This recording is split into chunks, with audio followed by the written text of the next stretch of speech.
Russian President Vladimir Putin has accused the U.S. of trying to impose its will on other countries. Putin said Washington's policy has destabilized the world. The Russian president also criticized U.S. interference in other countries as arbitrary.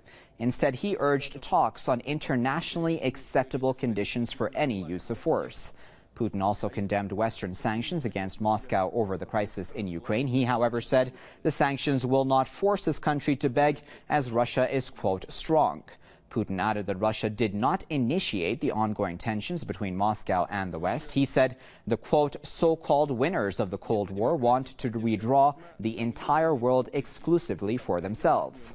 Tensions between Russia and the West have hit levels unprecedented since the Cold War era, which came to an end in the early 1990s. To discuss that further, I'm joined by Dr. Paul Craig Roberts, who is the former Assistant Secretary of the U.S. Treasury, and he's joining us live now via Skype from Florida. Dr. Roberts, as always, thanks for joining us. Now, how do you react to President Putin's statement, quite a strong statement by him, that Russia will not be intimidated? Well, he's absolutely correct. The United States has been overthrowing countries for decades. Washington has an ideology of world domination. And its ideology requires it to prevent the emergence of other strong countries. And any country that doesn't buckle to Washington ends up with sanctions, such as Iran, Russia. That's just the way Washington operates. So there's nothing controversial about what Putin said. I think it's a good thing that he cleared the air by making the statement. The American empire is large. It includes all of Europe, East and West, Canada, Australia, New Zealand, Japan, and it has a few other countries here and there. It's a very large empire, and it's disturbed by the rise of Russia and China.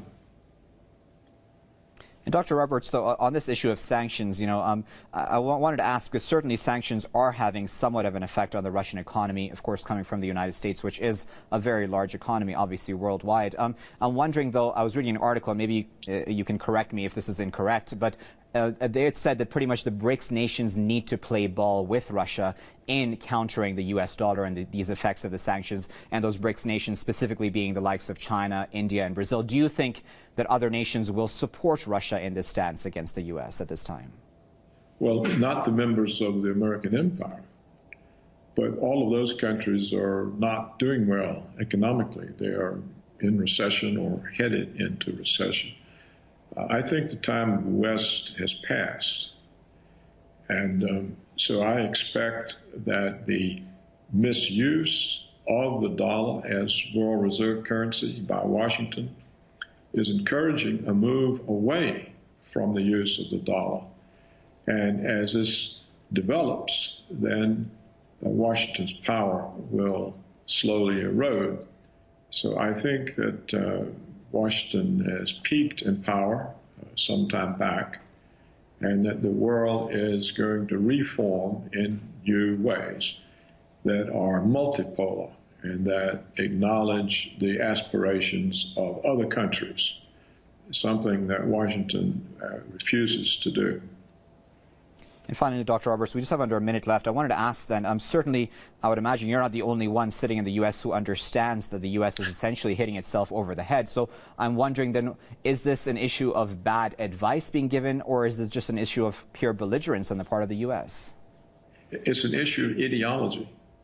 It's a neoconservative ideology that the United States alone in the world is exceptional, indispensable, and has the right to impose its will on the rest of the world. It's an ideology.